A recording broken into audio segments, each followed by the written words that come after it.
Hello, everybody. I am Jami Christine, and welcome to my podcast, Transcend, where I always aim to open minds, expand consciousness, and raise vibration. Today, I have a guest, Amy Pierre-Russo with Excelsior Pro Coaching. Hi, Amy. Hi, Jami. I'm so excited to be here. Me too. Glad to have you. So today we are going to talk a little bit about, or probably a lot about, imposter syndrome, limiting self-belief, negative self-talk. So basically, let's just get kind of your backstory. Tell us a little bit about yourself. Yeah, absolutely.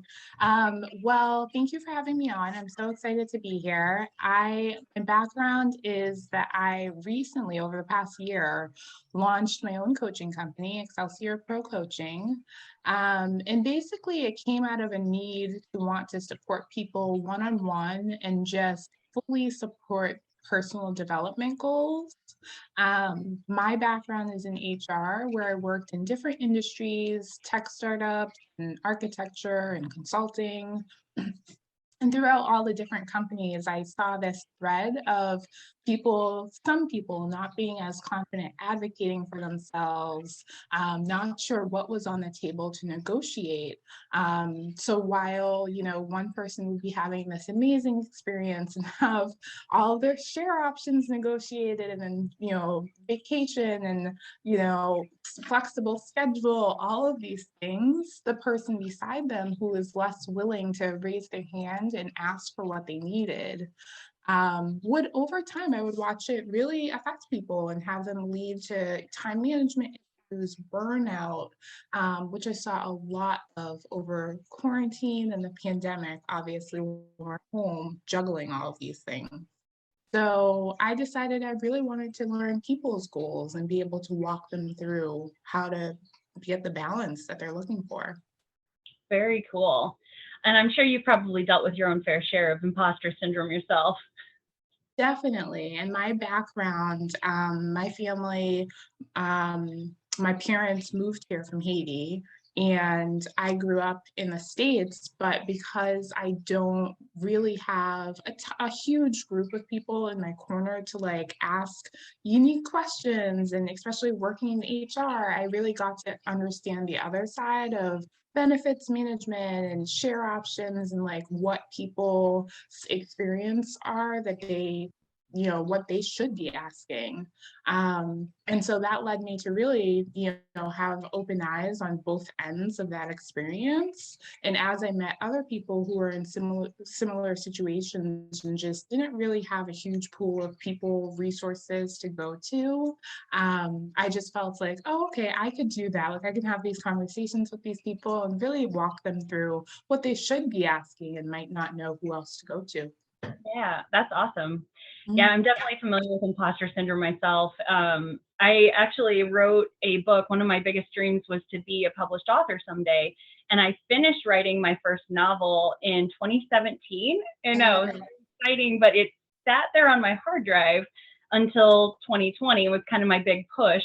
The shutdown was a blessing in disguise in many ways.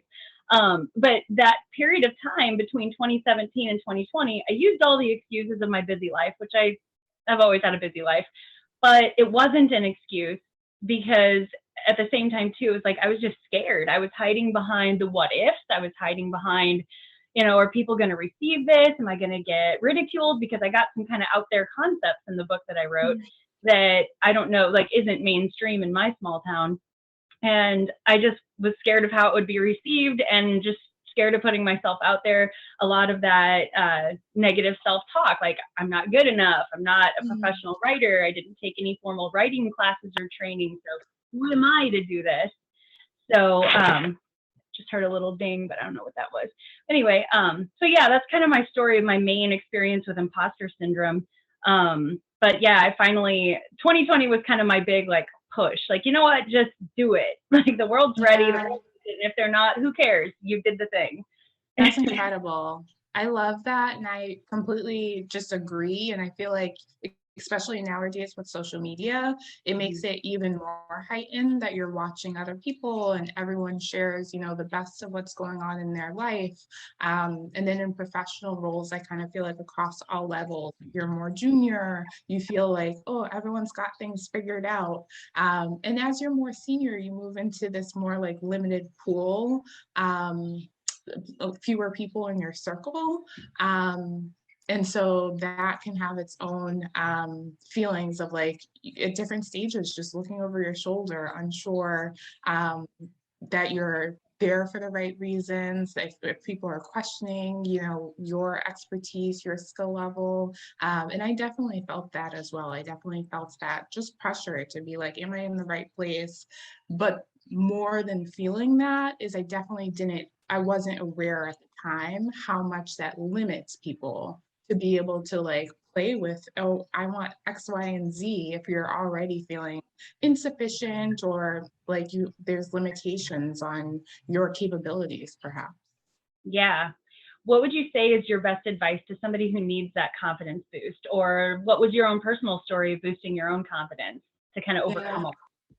Yeah, I would say find out what works for you and build in some time in your schedule to test out and try out different things that give you some grounding, give you a better understanding of getting in tune with your own mind-body connection, because I think especially a lot of the people who I talk to who are doing all the things and are so busy and leading like a burnout lifestyle, they don't even have the time or space to pause and say like, oh, this is what I actually want. These are my goals. This is what I want out of this situation. And so it just leads to them feeling like a hamster on a wheel, going through all of the motions. Yes. Yeah, but with a lack of direction. And so I would say it, because it's not something that looks the same for everyone. Some people journaling is wonderful and other people it doesn't work for them. Meditation, um, being active, going and exercising, doing yoga, like there's all these different things to try out, and just see what works for you. But I would also say, see how that changes over time. There might be one thing that works amazing in one season of your life, and then you decide, years later, it's not serving you anymore. So keeping that time to test out what new options you want to explore. Yeah, I love that. I love honoring the seasons in life because we do change, and what works for us at one point may not be the same thing that works for us a decade later. And honoring that is so important. Yeah. And I love the analogy of the hamster wheel. I've actually been using that a lot lately, just describing a lot of people's lives. It's like, yeah, you're spinning and spinning and moving and working and working, not really going anywhere. And it's so funny because I feel like that closely relates to the idea of the law of attraction and attracting what you want. Is because with a lot of the people I work with who haven't taken that space to figure out this is what I want out of this role, this scenario in my life, they're unable to communicate it because they haven't taken the time to sort it out for themselves. And so it's so funny when I work with people over time, as we clarify, like, oh, yes, this is what I want out of this position. These are the skills I want to develop. This is the balance I want to see for myself. They're able to then utilize that knowledge to advocate for themselves because their boss knows about it, their senior leadership, their friends, their family know the direction that they want to go in. And people are saying, oh, didn't you want to be on a podcast? I met this person who has a podcast. Let me connect you. Where you miss out on all those opportunities where you don't have the time and space to vocalize what you want. Absolutely. I'm a huge believer in the law of attraction, and I use it on a regular basis, just keeping it in mind simply. And yeah, it's amazing how there's something you may want or need that could benefit your life and moving forward, and poof, the right person or the right thing just kind of comes into your life. That's perfect. That's a perfect fit for what you're needing. So yeah, right. One thing that came to mind while we were talking about this imposter syndrome, and part of my own journey overcoming it as well, is the term "fake it till you make it." What are your thoughts on that? Oof, I feel like I got a little like stressed even as you say that because on the one hand, it's like, yes, I believe we have to in some cases fake it until you make it. And I feel like in professional settings, that's kind of the norm, right? Everyone's faking it. And some people are so good at faking that you can't tell. Yeah. Um, so it's kind of this, I do feel like it kind of leads to this heightened sense that, like, oh, everyone's got it under control, everyone's doing so well. And again, making you feel like the outlier in settings. But I will say sometimes, depending on where you are in your growth journey, you might at times need to pull from a little bit of, okay, I can fake it for now, until you get where you want to be and feel like you have your footing beneath you. But I would say overall, I hope that people remember not to lean on it so much that they don't build a support network around them.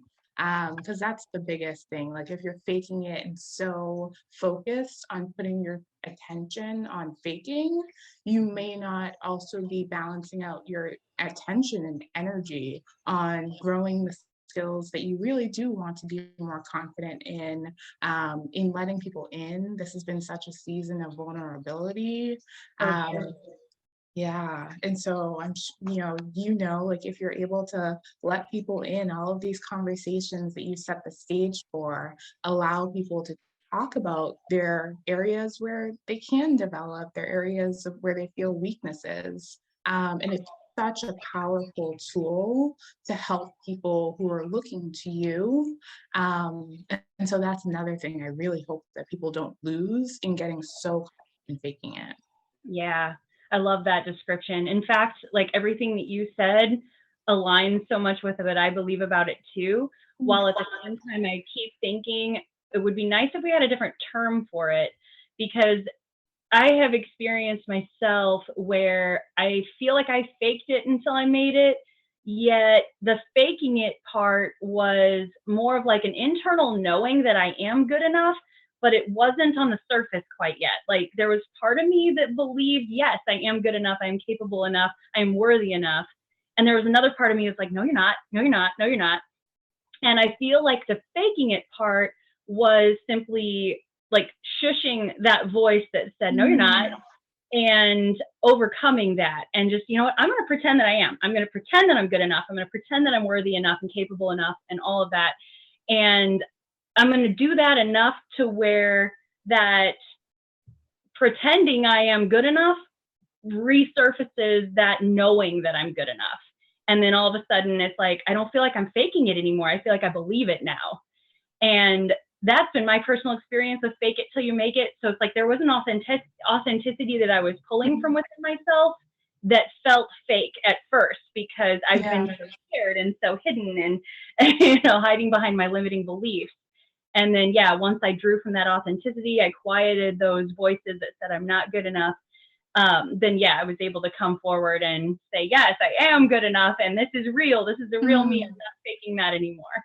You did such a beautiful job of describing that because I know I kind of glossed over it a little and talked about this mind body connection, but the way that you lay that out and just say there is a part internally that's saying like I'm capable, I believe myself, I can do this.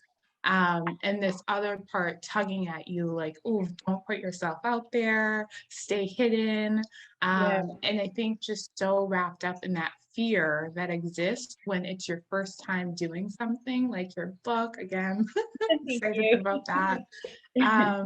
And it's okay that you're not perfect your first time doing something new, but I think we feel so much pressure in faking it until we make it, to put up this air again, with like social and everyone seeming like, oh, everything's so perfect. Yep. Yeah, to pretend that, oh no, like you know, you've got it under control and to not be as vulnerable, to really deeply let people in. Um, so I love that you describe that. And I do see that as people build in time to have that mind-body connection and understand why there's some fear, acknowledge what's going on with themselves, they're able to put their best foot forward and really confidently step into the part that believes they're capable. Yes, I love that. So perfect. And yeah, I've had a lot of conversations lately about social media and how that does seem to bring forward a lot of people's negative self-talk so easily because yeah, everyone does post their highlight reel. Like we only post the best because you know, I'm not going to post pictures of me. I'm not going to take pictures of me fighting with my kids. So let's post it. But it's real. It happens. And, you know, Right. everyone has those uglier moments that happen in their life all the time. Yep. But nobody wants to share that on, especially in social media. So, and especially too, like I like to get on social media and it be a positive thing. Like, oh, I like seeing the good things going on in people's lives and celebrating Yeah. those things with them. But I think there's a lot of people too that have, I guess you could call it a jealousy aspect maybe, or an insecurity aspect that kind of comes forward when they see, oh, this family is going on this wonderful vacation and I don't get to go on wonderful vacations. And I'm must not be a very good mother because I don't take my kids on wonderful vacations. Mm, You know, it just like other people's yeah. stories pull in people questioning themselves like, oh, this person's doing all these wonderful things and I'm not. So I guess I'm not good enough. And it's a Yeah. shame that happens. It really is. And it also is making me think of those seasons that we were talking about before, because I see for a lot of people that they mention, and even myself, like taking a social media break and like not looking at it, escaping, and that being one way.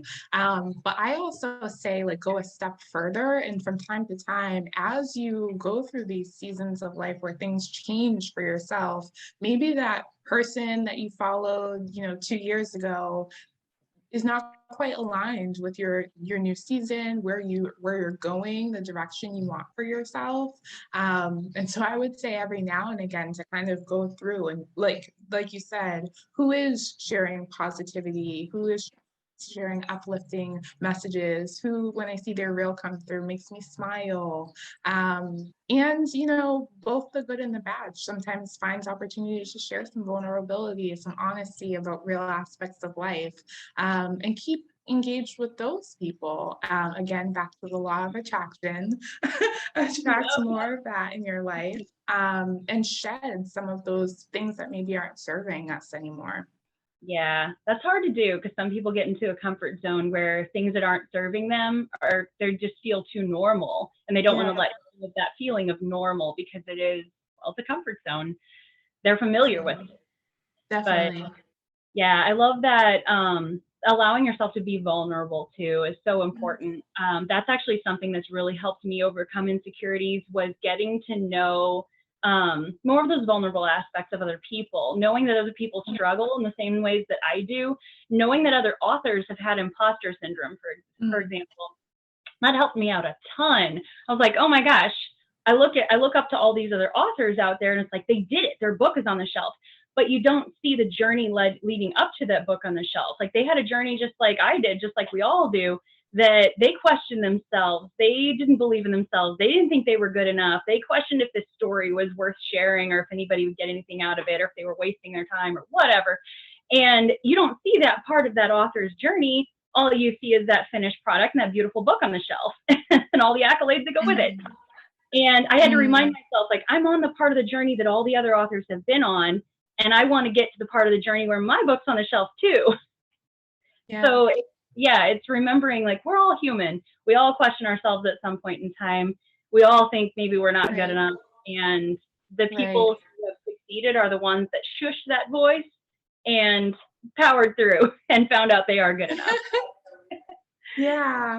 And your correlation to this book writing journey you were on makes me think a lot about my entrepreneurship journey. And when I decided to leave HR and start this company, also was just kind of like, ooh, this is something like really new. It's very different. And seeked out having a lot of conversations with business owners, entrepreneurship or entrepreneurs that I knew and admired who shared such an abundance of resources and tools. But I think, like you said, it's getting to look behind that curtain and see like, oh, this is their actual experience. Like I see all of these wonderful accolades that they've accomplished today, but I didn't realize, when they were starting out, before they decided to start their business, like there was all of this additional context, which I know like kind of sounds like it goes without saying, but I think when I think about coaching overall, it's so funny to me, like how many leaders and entrepreneurs who I admire have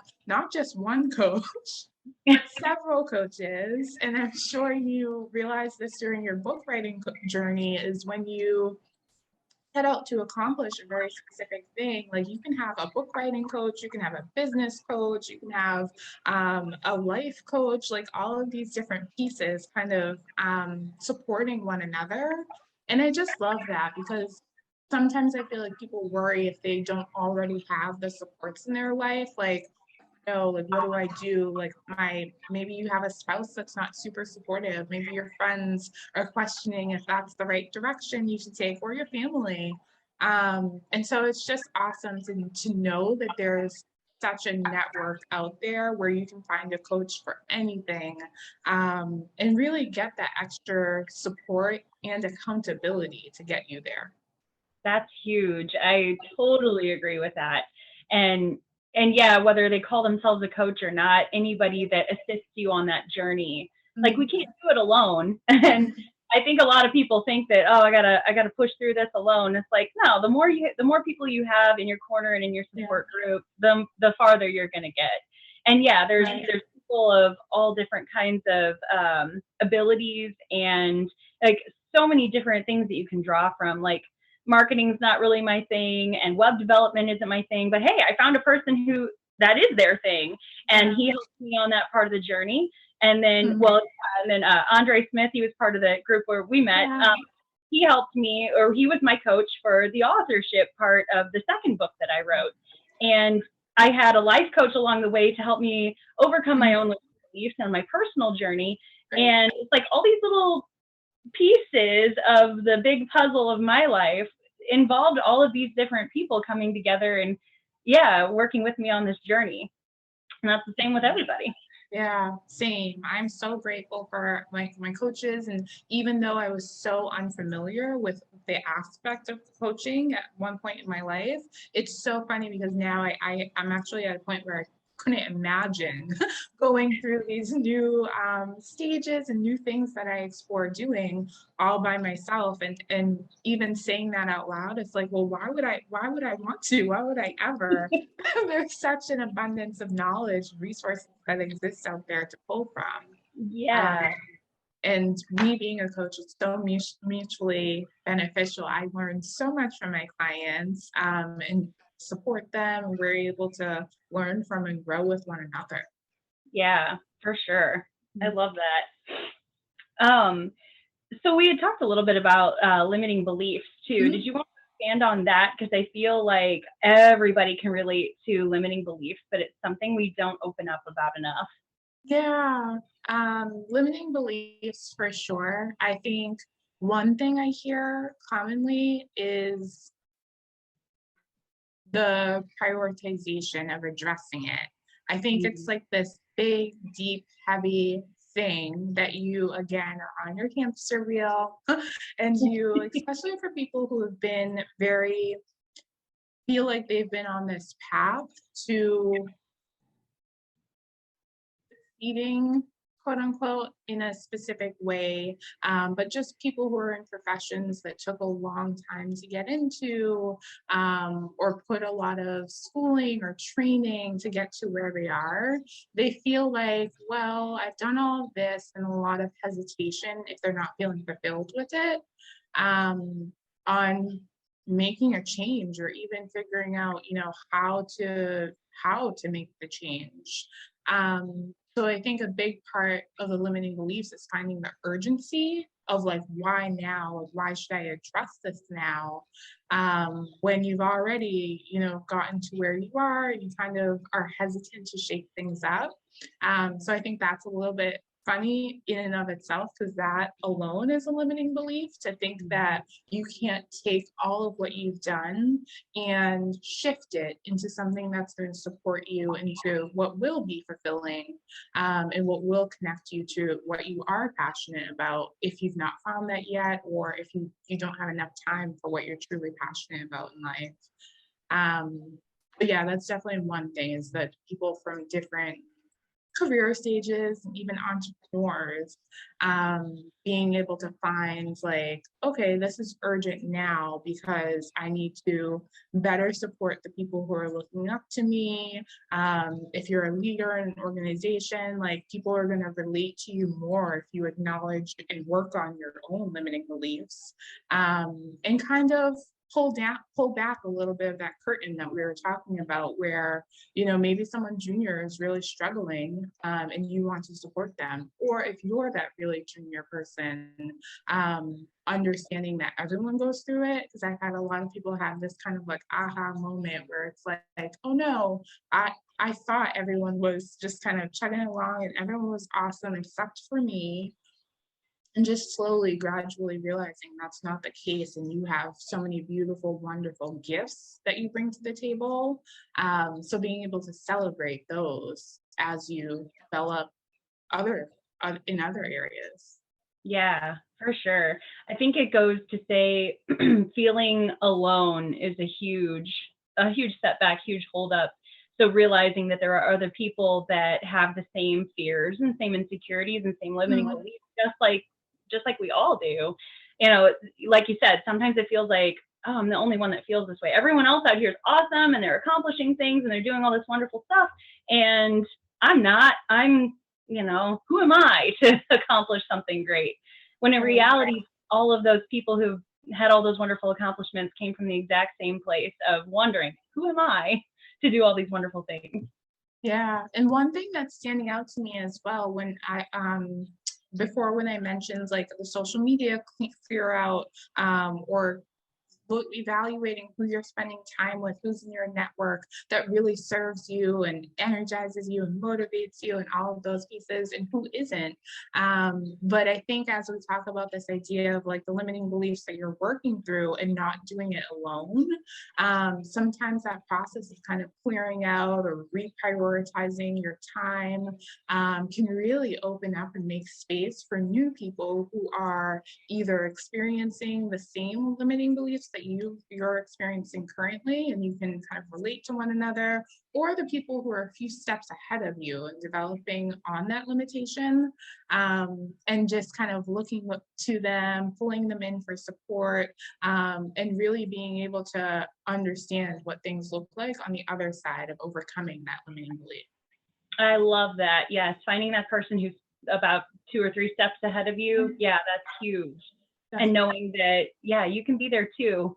And I Mhm. found too, one of the most challenging things I found as I was working towards overcoming my own limiting beliefs and working towards bettering myself is, yeah, like you said, the people that you surround yourself with is so important. Yet through the law of attraction, as you align with that higher vibration, the people who are part of your lower vibration might kind of fall to the wayside, or those relationships may start to dissolve.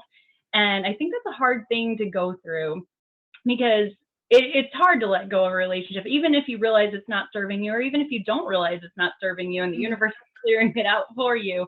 That's a hard thing. And I think people can tend to get kind of hung up on like, oh no, I don't want to lose this person. I don't want to lose that relationship, and just kind of forget that, or not even realize that it's important to just allow things to flow. and Mhm. and that, yeah, that season is over, that chapter of life is over, that served its purpose. And as you want to grow and align with something higher, it's important to align yourself with other people who are in that place in life too.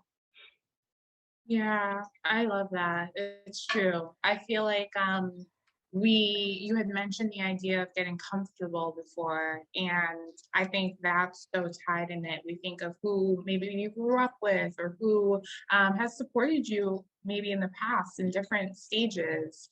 Um, and so you build such comfort around those relationships that it sometimes feels hard to shed, or like you said, even if it's happening organically, to shed some of those relationships, especially if it's for the unknown. And so to make sure that you are focusing on, those people that are feels like they're pulling you up, they're embracing who you are, they're a couple of steps ahead of you in the direction that you want to go in, for what's really serving you in life, as opposed to feeling like you're just letting go of some previous relationships almost like for no reason, or for no new purpose. So I think acknowledging that it's okay for something to have its time, and then kind of like move on, transition, shift your time and energy on something new, can be really fulfilling and rewarding if we acknowledge kind of just that we don't have to live in that space of comfort, but it's actually really rewarding when you push yourself outside of that comfort. Yeah, that very first time pushing yourself outside that comfort zone is scary and challenging. But yeah, like you said, it's so rewarding. And I believe too, I know it gets so much easier to continue to push yourself outside of that comfort zone. The more you do it, and the more you realize how rewarding it is when you get there. True. Yeah. Definitely. Yeah. Awesome. Is there any other suggestions for people looking to work on their limiting beliefs that are outside of a career path? Yeah, I think outside of career, and I like that question because I think, especially because I've worked in HR and I have this kind of like professional lens a lot of the time, I definitely don't just focus on professional. It's so important that our personal life we're feeling good about things, we have a good foundation. And so outside of that, I would say, whatever you can pour time and energy into to make sure that you're feeling like you're building your foundation to excel in the life that you want to have, not just as some people come to me and they're like, well, I don't know what I want to be doing. I don't have the passion carved out yet. And so realizing that that's okay, but you can still work on the other components, your wellness, your personal development. And I think things like this podcast, listening to other people, other guests that you have on your show, figuring out who you'd like to be following, who you'd like to be, just hearing new opportunities that are out there, is a great start. And then also just reading things like the Four Agreements are just awesome to kind of escape it and really, really have space to create new awareness for yourself. Think about different possibilities outside of that comfort zone that you've been living in, potentially. Yeah, I love the Four Agreements. The Alchemist by Paulo Coelho comes That's such a good book. Yeah, it's so good. Just such a great story on finding your path and aligning with what's right for you, despite what society thinks is right for you. So, and I think that's kind of like the overarching theme there is it's so important to go within and listen to your own inner voice, to be in tune with yourself and know what feels good to me. And like you said, we may not know what our passion is. That person may not have their passion quite figured out yet. But I mean, I think we all know what feels good to us. Does it feel good to play a musical instrument? Does it feel good to go for a run? Does it feel good to bake cookies?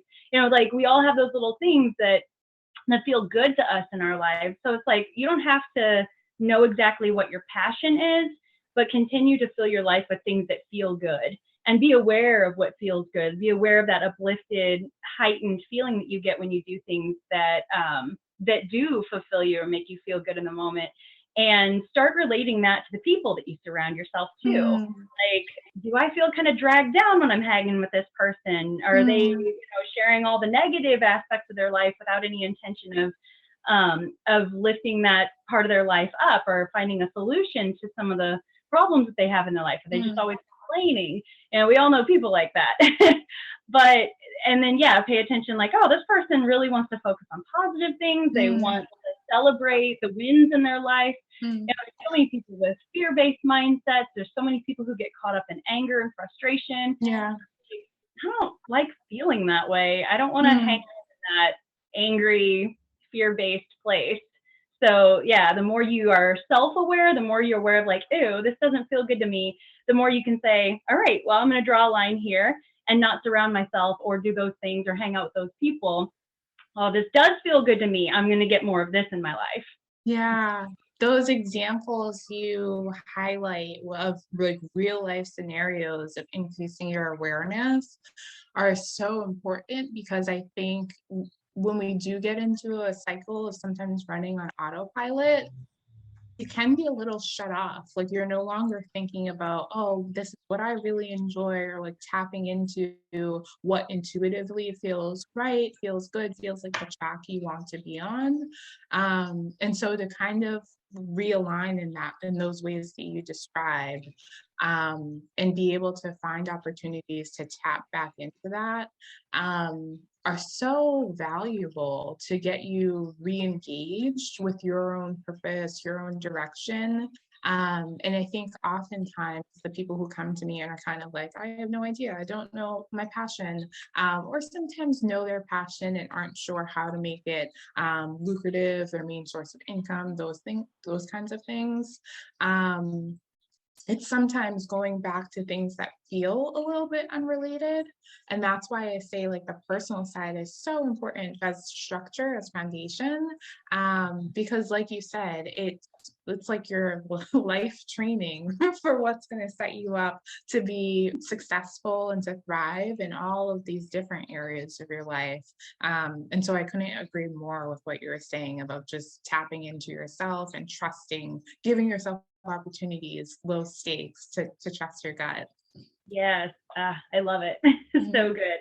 That's a hard thing for people to overcome, especially when you get so trained to keep running on the hamster wheel. But once you start making those little changes, like go bake some cookies if you like doing that. And once you continue to implement those things into your life, the easier it gets and the more aligned you become with that. And then the law of attraction works for you. And then it's just sailing from there. Yeah, and it'll grow into bigger and bigger. Like maybe it's baking cookies for this week, and then like what are you adding to that next week and into the upcoming months? It's just like the endless possibilities of opening yourself up for more connection with the things around you, where you want to be going, opening yourself up to more people who are aligned with those interests and your values as well. Yeah, for sure. And to remember too, there's not a one size fits all. I think a lot of people get caught up in comparing, like meditation is something that comes to mind. It's like, oh, meditation's so good for you. You should do it like 15 to 20 minutes a day, make it a daily practice. And it's like,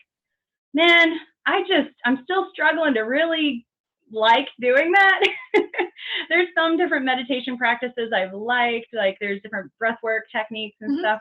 Just sit and meditate. It's like, that's not really something and then that's the thing, it's like I was kind of beating myself up like, oh, I'm missing out on some huge self benefit by not getting into a daily meditation practice, when instead it's like, okay, maybe that's just not my thing, and that's okay. What is my thing? I'm gonna go do my thing. That's I love that. It's so good, because I keep thinking about how it relates to professional things. They have these huge like things that feel huge and daunting. How do I go about, I need XYZ amount of an increase, I need this this promotion, like how can I go about it? And because of that, I've seen people wait and stall and wait until the last minute, until it's too late to raise their hand, voice how they really feel about something. And so what you're saying about just bit by bit, starting it out. I feel like that comes up a lot of times with eating better, with exercise, as well as like, oh, I have to do, they say I'm supposed to do 150 minutes a week, but right now I'm doing 30. It's like, but like finding any pocket of time that you can gradually work towards where you want to be is like, it doesn't have to be overnight. And so like you said, even with meditation, that felt very daunting. I'm not anywhere near doing 20 minutes of meditation a day, but like even if I do 2 minutes, that feels like, okay, I shut my mind off. I got an opportunity to breathe and kind of refocus my energy. So like figure out where your starting point is and know that it's okay. Acknowledge that, accept it. Yeah. Yeah, that's awesome. Yeah, you found out what works for you and you stopped comparing yourself to, oh, this is what I'm supposed to be doing. And instead celebrate the 2 minutes that you do instead of beat yourself up over it not being 20 minutes. Like that's perfect. Definitely. Yeah. Yeah. I love it. Is there anything else that you'd like to share about your offering or any other thoughts on anything we've talked about so far? Yeah, I would just say if anyone's listening and kind of feels like, oh, I haven't thought of coaching, I don't know if coaching is for me. Similar to this is the perfect place to talk about it, like similar to what we're talking about, like even if you don't feel like 100% sure, that kind of a thing, or you just want to have a conversation, I do free introductory conversations. So they're up to 45 minutes. So I can learn about you and figure out, what your goals are, where you want to be, how I can support you, if I'm the right person to support you. And you can do the same. Figure out what feels right, start testing your gut, listening to if I'm the right person for you to sit down with. And so right on my website, Excelsior Pro Coaching, introductory conversation, and we can sit down and chat, no obligation. That's awesome. Yeah, I think, I feel like there's so many people out there who would benefit from coaching, and just to put themselves out there, like, yeah, have that, take that time to get to know you and know what coaching is all about. How can it benefit me? I think it's so important to just take the time to explore that. And even if you may not be the right fit for a person, at least it gets them out there and exploring the possibility of coaching in general. And like, oh, you know what? Maybe I do need a support system, and maybe I need to find the person that is going to help me on whatever part of the journey that I'm on. So, if maybe like career and professional avenues aren't what they're looking for, and they're looking for more of, whatever, different avenue of their life, there's so many different people out there who have expertise in so many areas that it would benefit to just get a support system and get off your hamster wheel. Definitely, to shake things up and to just be starting to think of new questions, new perspectives, and kind of cast on a scenario that might seem might seem pretty set and clear cut. But I just feel like being able to provide that objective, perspective, objective conversation to shine new light on the situation and give some options, some different paths that might work. I love strategically problem solving, so it's really fun to be able to do that. Yeah, that's awesome. Now, do you like to focus more on people on an entrepreneurial journey, or do you pretty much like to work with anybody? Basically, yeah, my question is, what's more of your niche market? Who are the people that you're seeking to work with? Yeah. Absolutely. So right now it's mostly professionals and entrepreneurs, but it tends to be people who are either women of all backgrounds or people of color. And again, just going back to the imposter syndrome, I feel like it's more of a group that walks in that journey and really has a lived experience of feeling the imposter syndrome daily and can really resonate with that. So that's the group I'm pretty connected to. Those are the groups. Yeah, perfect. That's probably a pretty big group. I know there's a lot of people out there with imposter syndrome. True, definitely. Yeah. Well, awesome. All right, Elle, is there anything else you'd like to touch on before we wrap up? I think just my thanks for you and your energy and you creating this platform and this forum to have these conversations. I hope it's helpful to people. And I just, really appreciate the time and the conversation. So genuine. Oh, thank you. And you're welcome. Thank you for being on it. This has been a really great conversation. A lot of things that I feel are so important. So I'm really happy that you were able to come on and share your advice. You've had some really awesome advice that I hope inspired anybody that's listening to move forward with their life and start making some positive changes. So thank you so much for sharing your story and everything you have to offer and your energy too.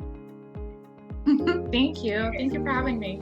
Yeah, so you can find Amy's information down below in the description, her website, social media links, and a link to that 45-minute introductory call to find out if her coaching is a good fit for you. And all information that you need to connect with both of us will be down below in the description. So thanks everyone for listening and tuning in. And thank you again, Amy, for joining us. And blessings to everybody on your journey. Thank you.